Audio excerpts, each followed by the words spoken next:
எல்லாருக்கும் வணக்கம். நேத்து சின்னசாமி ஸ்டேடியத்துல ஆர்சிபிக்கும் எல்எஸ்ஜிக்கும் நடந்த மேட்ச் இருக்கே, அடடா, யாருமே எதிர்பார்க்காத ஒரு ரிசல்ட். வாங்க அந்த மேட்ச்ல என்னென்னலாம் நடந்ததுன்னு ஒரு அலசலசிடலாம். ஆமா, சின்னசாமினாலே நம்ம எல்லாருக்கும் மனசுல வர்றது சிக்ஸர் மழை தான். 200 ரன்லாம் சாதாரணம். ஒரு ஹை ஸ்கோரிங் மேட்ச் பார்க்கலான்னு தான் எல்லாரும் எதிர்பார்த்தோம். ஆனா நேத்து கதை வேற மாதிரி போயிடுச்சு. பாருங்க, எல்எஸ்சி அடிச்சா மொத்த ரன்னே வெறும் 146 தான். ஆமாங்க, நீங்க கேக்குறது சரிதான். சின்னசாமி மாதிரி ஒரு பேட்டிங் பிட்ச்ல இது உண்மையிலே ஒரு பெரிய ஷாக்கு தான். ஆர்சிபி பவுலர்ஸ் ஒரு மேஜிக் பண்ணிருக்காங்கன்னே சொல்லலாம்.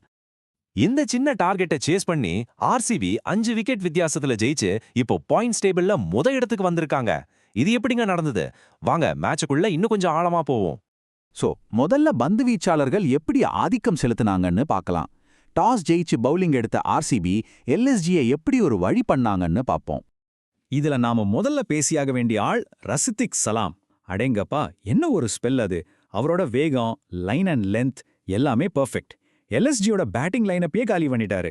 உண்மையிலேயே அவர்தான் இந்த மேட்சோட கேம் சேஞ்சர். இந்த ஸ்டேட்ஸ பாருங்க, சும்மா மிரட்டுது. 4 ஓவர்ல வெறும் 24 ரன் கொடுத்து 4 முக்கியமான விக்கெட். அவருக்கு சப்போர்ட்டா அனுபவ வீரர் புவனேஸ்வர் குமார் 3 விக்கெட் எடுத்தாரு. அவ்வளவுதான், எல்எஸ்ஜி கதை முடிஞ்சுது.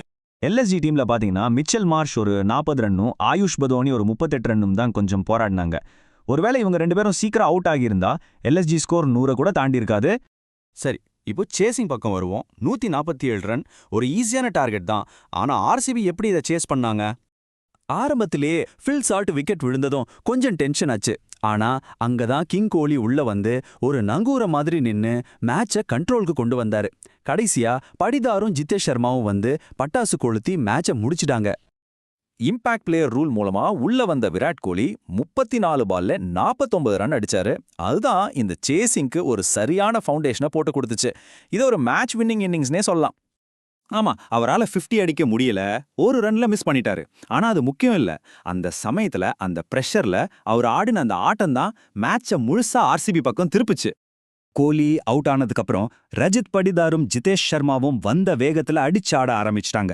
பாருங்க, படிதார் 13 பால்ல 27 ரன், ஜிதேஷ் சர்மா 9 பால்ல 23 ரன் தடாலடியா அடிச்சு வெறும் 15.1 ஓவர்லயே மேட்சை க்ளோஸ் பண்ணிட்டாங்க. சரி, இப்போ இந்த மேட்சோட ரிசல்ட்டை கொஞ்சம் அனலைஸ் பண்ணலாம். ஆர்சிபிக்கு எது சாதகமா அமைஞ்சது, எல்எஸ்ஜி எங்க தப்பு பண்ணாங்க, வாங்க பார்க்கலாம். ஆர்சிபியோட பெரிய பலமே அவங்களோட பவுலிங் தான். இந்த சீசன்ல வேற லெவல்ல இருக்கு. குறிப்பா பூவியும் ஹேசல்வுட்டும் பவர் பிளேல மிரட்டுறாங்க. அதே மாதிரி பேட்டிங்ல ஜித்தேஷ், டிம் டேவிட்னு மிடில் ஆர்டர் ரொம்ப ஸ்ட்ராங்கா இருக்கு. அதனால டாப் ஆர்டர் சொதப்பினாலும் சமாளிக்க முடியுது. எல்எஸ்சியோட தோல்விக்கு முக்கியமான காரணம் அவங்க மிடில் ஆர்டர் மொத்தமா சரிஞ்சதுதான். அதுவும் இல்லாம கேப்டன் ரிஷப் பண்ட் இன்னும் காயத்திலிருந்து முழுசா மீண்டு வராததும் ஒரு பெரிய பின்னடைவு. இந்த சாட்டை பாத்தீங்கன்னா உங்களுக்கே நல்லா புரியும். ஆர்சிபியோட பவுலிங்கும் மிடில் ஆர்டரும் எவ்வளவு வலுவா இருந்திருக்குன்னு தெரியுது. அதே நேரத்துல எல்எஸ்ஜியோட பேட்டிங் எவ்வளவு பலவீனமா இருந்திருக்கணும் இது தெளிவா காட்டுது. இதுதாங்க மேட்சோட மொத்த கதையும். சரி, இந்த சூப்பரான வெற்றியோட ஆர்சிபி இப்போ பாயிண்ட்ஸ் டேபிள்ல டாப்ல இருக்காங்க.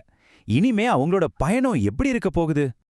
இப்போதைக்கு ஆர்சிபி ஒரு நடப்பு சாம்பியனுக்குரிய கெத்தோட ரொம்ப நம்பிக்கையா விளையாடிட்டு இருக்காங்க. இந்த ஃபார்ம் இப்படியே தொடருமா?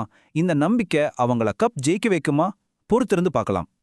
சரி, இந்த அனாலிசிஸ் முடியறதுக்கு முன்னாடி உங்ககிட்ட ஒரு கேள்வி. நேத்து மேட்ச்ல உங்க ஃபேவரட் மூமெண்ட் எது? ரசிக் சலாமோட அந்த மிரட்டலான பவுலிங்கா, இல்ல கிங் கோலியோட அந்த கிளாசிக் இன்னிங்ஸா? மறக்காம உங்க பதில கமெண்ட்ல சொல்லுங்க.